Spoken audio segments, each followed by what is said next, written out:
Nabi itu kata Ibnu Abbas, ini sunnah nih ya, kalau dikerjakan, ikut sunnah Nabi dikerjakan dapat bukan hanya pahala, dapat cinta Allah. Itu yang mahal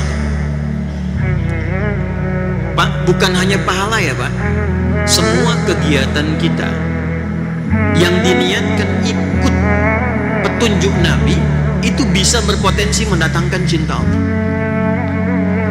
Bangun, ikut cara bangunnya Nabi.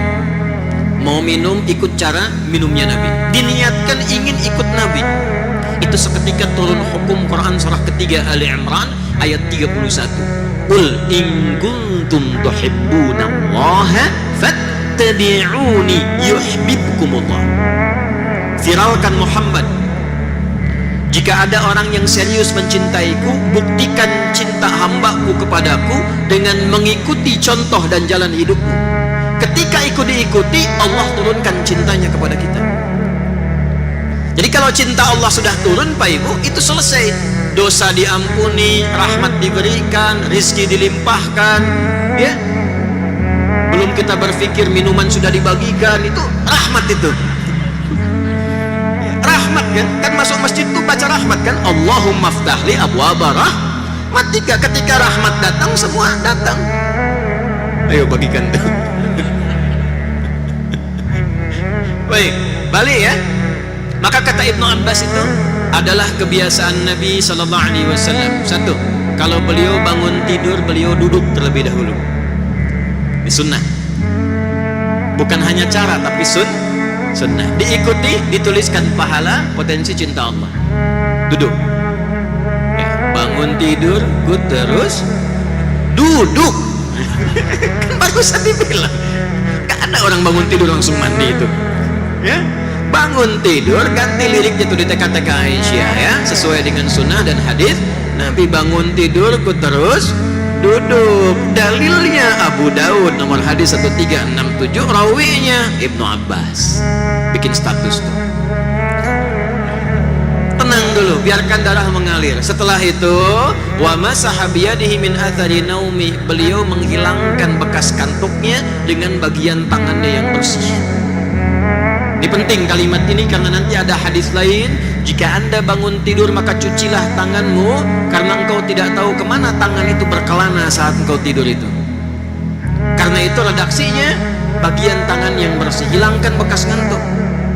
Jadi bukan langsung baca doa, kantuknya hilang dulu supaya baca doa dalam keadaan sadar, paham tentang apa yang dibaca. Jadi bukan kita baru bangun kondisi ngantuk langsung baca doa. Biasanya kalau bangun jam 3 alhamdulillahilladzi ahyananya iya, tapi begitu amatana panjang. Alhamdulillahilladzi ahyana jam 3 ba'da ma amatana. Nah, begitu amatana dibuka udah jam 5 tuh. Nggak sadar. Apalagi adzannya yang subuh itu naumnya yang panjang. Di Madinah Ustaz sholatnya yang panjang kan? Saya kemarin di Madinah tuh saya cek lagi, oh betul sholatnya yang panjang pas adzan subuh tuh. As-salatu khairum minan naum. Masjid Nabawi. Begitu ke Sidoarjo kenapa naumnya yang panjang? As-salatu khairum minan naum. Tidur lagi kita. Karena itu kita sadar dulu, sadar, hilangkan bekas ngantuk. Nah ini poinnya. Kalau kita pindah ke Al-Bukhari, riwayat Mu'adz bin Jabal dan Jundub bin Junadah radhiyallahu ta'ala anhuma, diseling dengan doa dulu, alhamdulillahilladzi ahyana ba'dama amatana wa ilaihin nusyur. Itu belum selesai.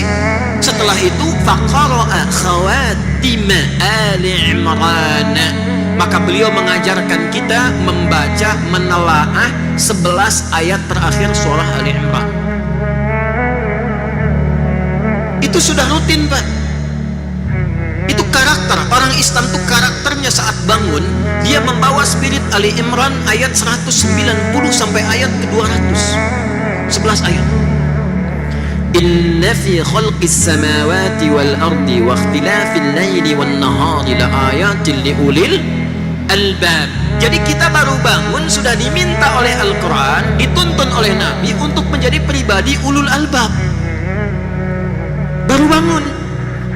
Anda boleh cek kitab suci manapun yang dianggap suci di muka bumi. Tidak ada satupun kitab yang disucikan di muka bumi ini yang mengajar, membimbing, mengarahkan pemeluknya baru bangun menjadi pribadi intelektual ulul albab. Itu tidak ada kecuali Al-Quran. Quran surah 23, ada manusia yang sedang berpetualang di bumi tapi dia pewaris surga Firdaus. Amalnya apa?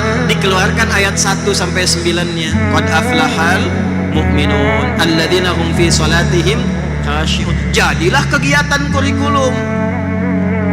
Ingat, bukan profesi penghuni surga Firdaus itu profesinya banyak. Bisa dokter, bisa camat, bisa lurah. Tapi punya karakter. Apa karakternya? Kalau sholat khusyuk, kalau sekedar sholat surga biasa.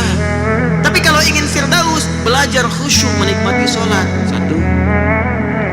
Walladzina hum 'anil lagwi mu'ridun. Yang gak penting tepikan. Ini bermanfaat, berkata bermanfaat, katakan. Mendengar ada manfaatnya, dengarkan. Yang tidak ada manfaatnya, dia jauhi. Itu karakter namanya. Profesinya boleh apa saja.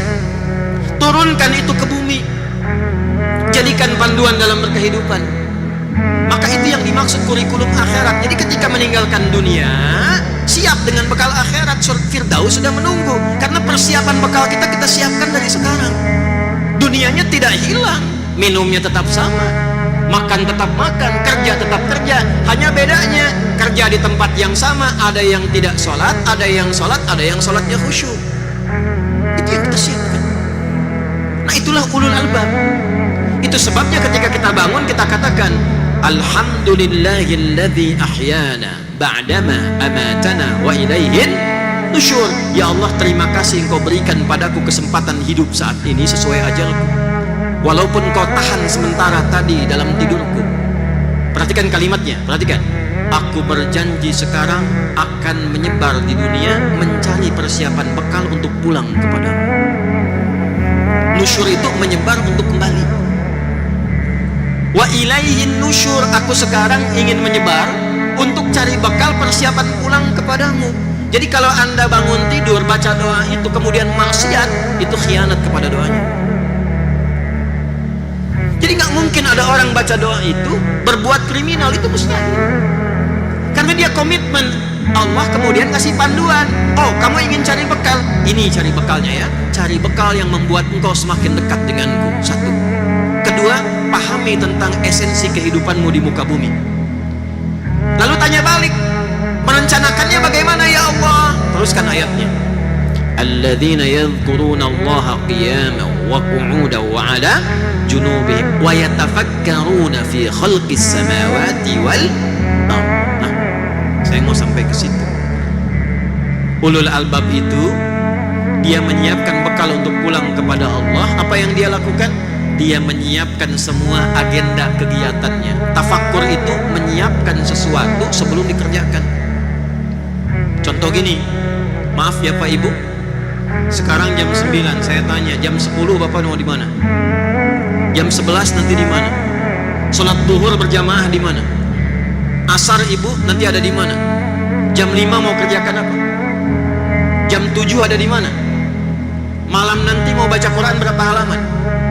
Hari ini sedekah mau berapa? Sudah ada belum?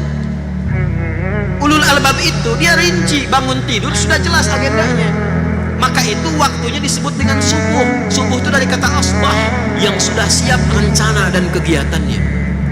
Nah, dalam rangka merencanakan kegiatan itu mesti ada titik pusat yang membuat kita semakin dekat dengan Allah, yang menjadikan kegiatan kita terkoreksi, yang menjadikan semua aktivitas kita menjadi tenang kembali, yang membuat kebahagiaan kita datang dengan cepat. Mesti ada satu titik yang kalau kita ada persoalan balik ke situ lagi.